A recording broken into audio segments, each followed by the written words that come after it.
सुरेमन की दुनिया में आपका स्वागत है। अगर अभी तक आपने चैनल को सब्सक्राइब नहीं किया है तो प्लीज़ सब्सक्राइब कर लें। तो चलिए बढ़ते हैं आज की कहानी की ओर।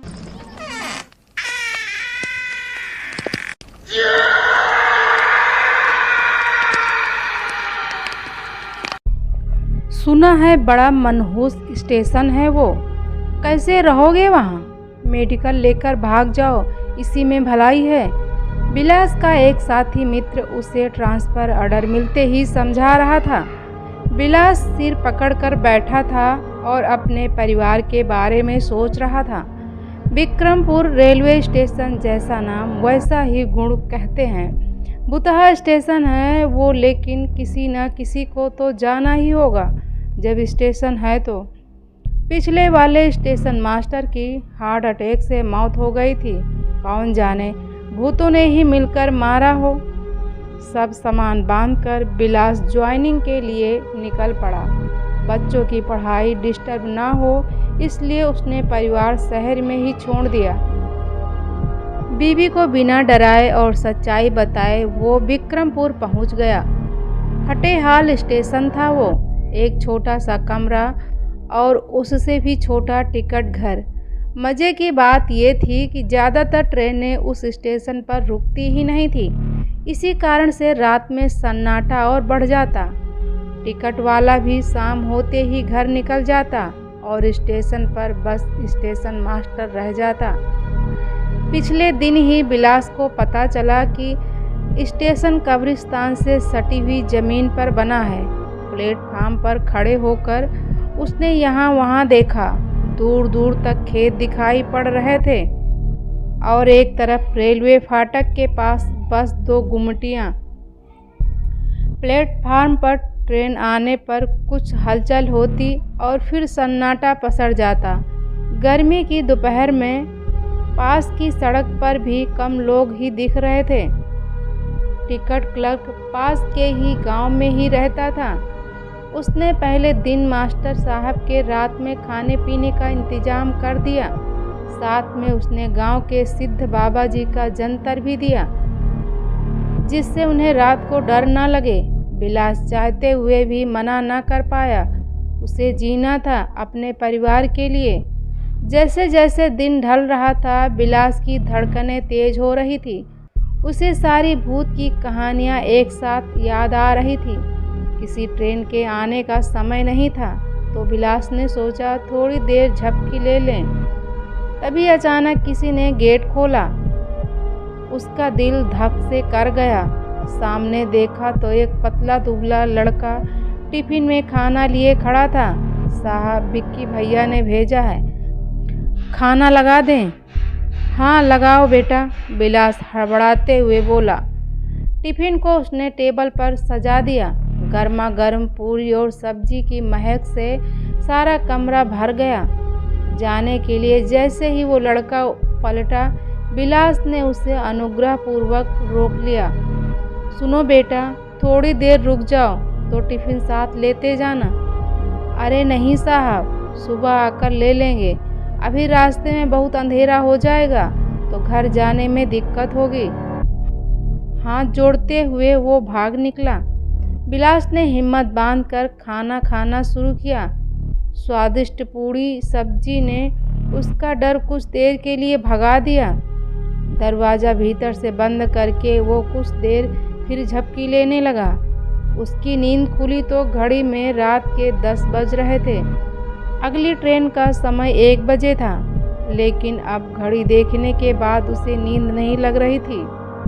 बाहर से कुत्तों और सियारों की जोर जोर से आवाज़ें आ रही थी। खिड़की से आ रही झींगुरों की आवाज़ भी उसे डरा रही थी। झट से उठकर उसने खिड़की बंद कर दी और अपनी कुर्सी पर फिर से जम गया। अपने मोबाइल में वो कुछ देख ही रहा था कि उसे लगा जैसे कोई एकटक उसे देख रहा हो।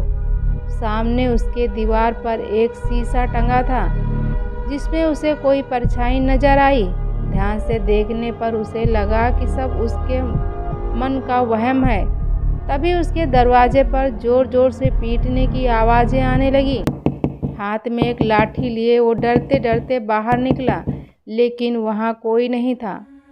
बाहर ठंडी हवा चल रही थी, लेकिन बिलास पसीने पोंछते हुए फिर भीतर कुंडी लगाकर बैठ गया। उसके हाथ डर से कांप रहे थे और उसके माथे का पसीना सूख ही नहीं रहा था।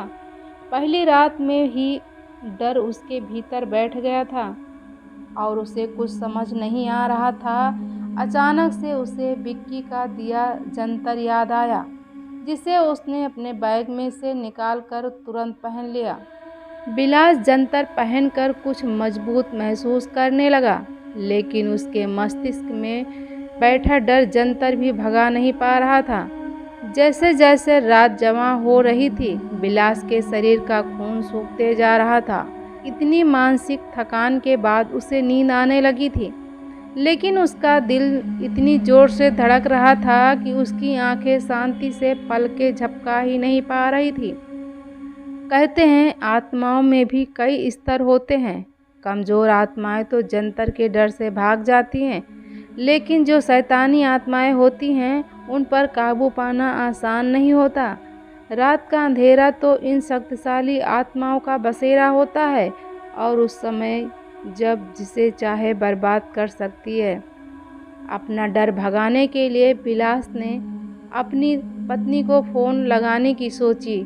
मोबाइल पर नज़र डाली तो उसने देखा जैसे कोई उसके पीछे खड़ा है। वो कुर्सी और मोबाइल छोड़कर खड़ा हो गया। पीछे कोई नहीं था, लेकिन डरवश वो दीवार से जाकर चिपक गया। घड़ी में अभी बस 11 ही बजे थे। वो चाह रहा था कि रात जल्दी खत्म हो जाए और सुबह का सूरज निकल जाए, लेकिन अंधेरा तो अभी और घना हो रहा था। अचानक से बिलास के सामने एक एक करके कई लोग प्रकट होने लगे। सबकी आंखें अजीब सी रोशनी लिए और फटे पुराने कपड़े। कमरा असहनीय बदबू से भर गया। सब जोर जोर से रुदन करते हुए उसे अपनी मदद को बुलाने लगे। बिलास की बिग्घी बंध गई थी। वो पूरी कोशिश करने के बाद भी बेहोशी की कगार पर पहुंचने लगा था। उसके कानों में जोर जोर से गूंज रहा था, आ जाओ मेरे पास। बिलास की आंखें धीरे धीरे बंद हो रही थी। उसे बचपन का एक दृश्य सहसा याद आया। एक दिन कक्षा में कॉकरोच देखकर वो डर से कूद गया था। तब बच्चों ने उसका खूब मजाक बनाया था। रोते रोते जब वो घर पहुंचा, तब माँ ने बड़े प्यार से समझाया था कि डर को अपने से ज़्यादा मजबूत मत होने दो। डर डर के जीने के लिए इंसान पैदा नहीं हुआ है। आसमान से लेकर समंदर की गहराइयों को मापने वाला इंसान अगर डरने लगे तो इंसानियत का अस्तित्व ही खत्म हो जाए। उसके मस्तिष्क में उसकी माँ की आवाज़ गूंजने लगी, उठो बेटा, डरो मत।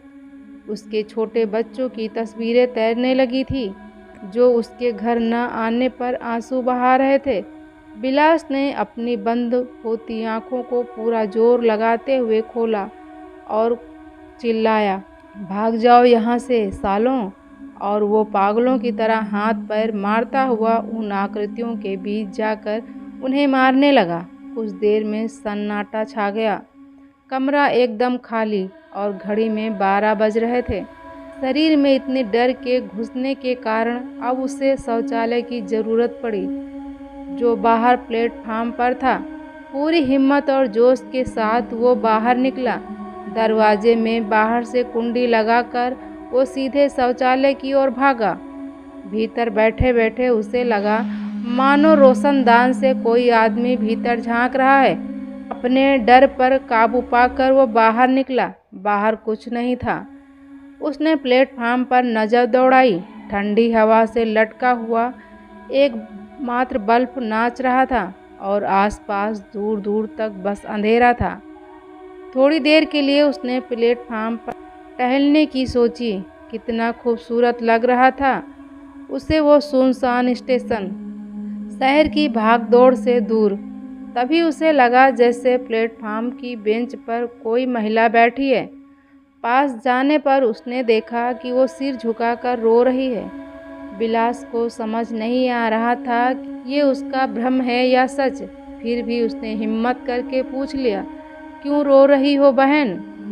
उसकी आवाज़ सुनते ही उस औरत ने सिर ऊपर उठाया। बालों से उसका आधा चेहरा ढका था, लेकिन फिर भी उसका जला हुआ हिस्सा साफ दिख रहा था। बिलास को डर लगा। वो भागना चाहा, लेकिन न जाने किस ताकत ने उसे भागने ही नहीं दिया। मेरे घर वाले मुझे जला दिए हैं बाबूजी, उनको कौन मारेगा? मेरा बदला कौन लेगा? वो औरत ऐसा कहते कहते और जोर से दहाड़ मारकर रोने लगी और फिर धुआं बनकर उड़ गई। बिलास पसीना पोंछते हुए भीतर कमरे में आया और लाइट और झंडा लेकर फिर प्लेटफार्म पर चला गया। ट्रेन अपने समय पर आकर लहराती हुई आगे निकल गई थी। फिर वही सन्नाटा और डरावना मंजर बिलास का ध्यान खींचने लगा। बाहर कुत्तों और इंसानों का रुदन लगातार बढ़ता ही जा रहा था। बिलास को अब सुबह 7 बजे की ट्रेन का इंतजार था। पहले ही रात उस पर भारी पड़ रही थी, लेकिन उसने भी हर परिस्थिति का डटकर सामना करने के लिए कमर कस ली थी।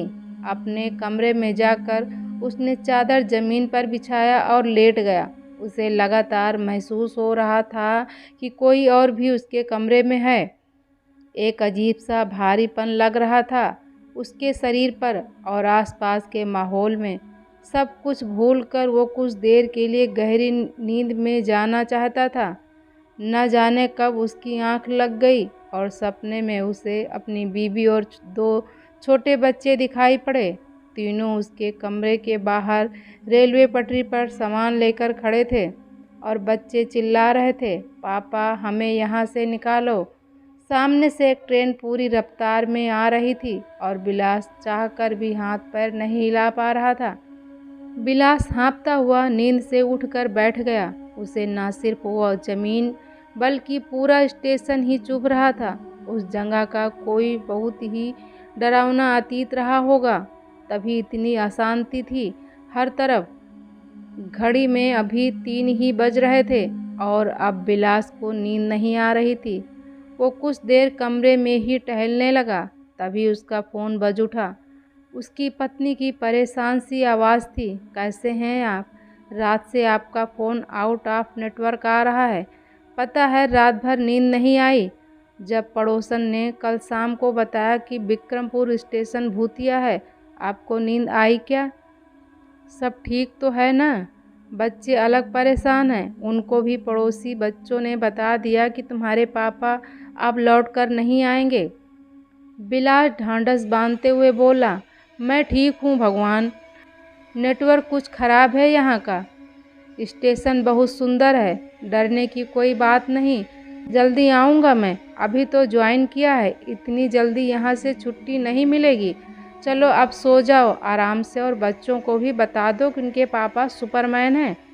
पत्नी की आवाज़ सुनकर बिलास में नई ऊर्जा का संचार हुआ। उसके बाबूजी अक्सर कहा करते थे कि जिसके पास परिवार की ताकत है उसे कोई शक्ति हरा नहीं सकती।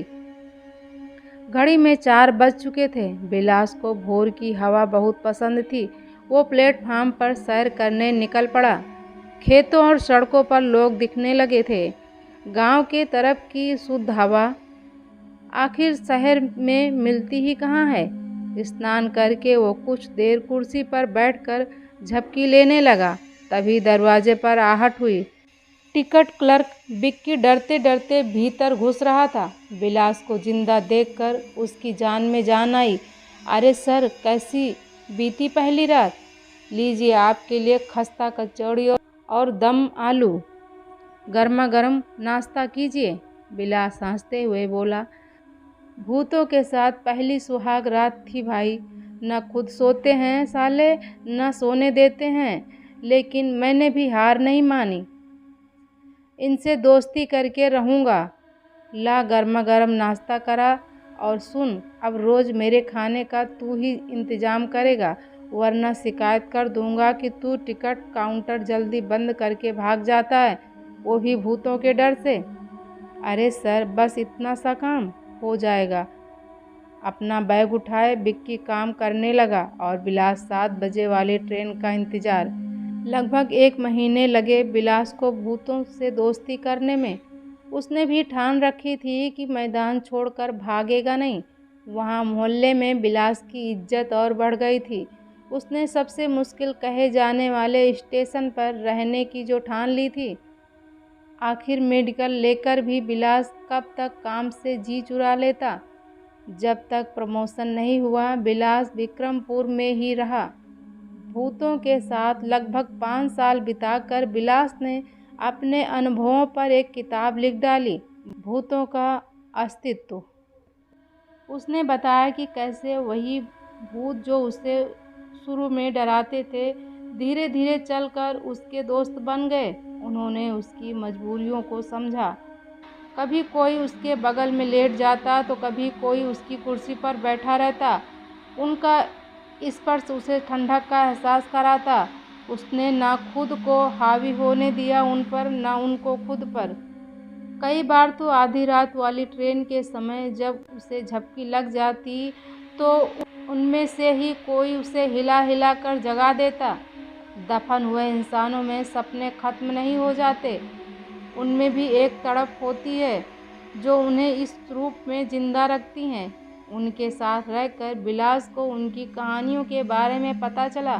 उनके अधूरे अरमान जो अब सिर्फ उनकी रूहों को बेचैन रखते हैं।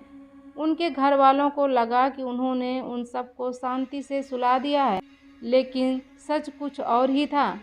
न जाने वो कब तक दूसरी दुनिया में भटकेंगे, वो भी अपनों के लिए। विक्रमपुर रेलवे स्टेशन छोड़ते वक्त बिलास की आंखों में पानी था। उसने मौन रहकर उन सबको अलविदा कहा, जिनकी वजह से वो एक मजबूत इंसान बनकर नई तैनाती पर जा रहा था। वहाँ के लोगों के लिए वो एक मिसाल बन गया था। जाते वक्त उसने विक्की को जंतर लौटाते हुए कहा कि भाई, इच्छा शक्ति से ज़्यादा ताकतवर कोई शक्ति नहीं है इस दुनिया में। दोस्तों, ये कहानी आप लोग को कैसी लगी कमेंट करके हमें ज़रूर बताएं। मिलते हैं आपको ऐसे ही एक नई स्टोरी में। तब तक के लिए बाय बाय।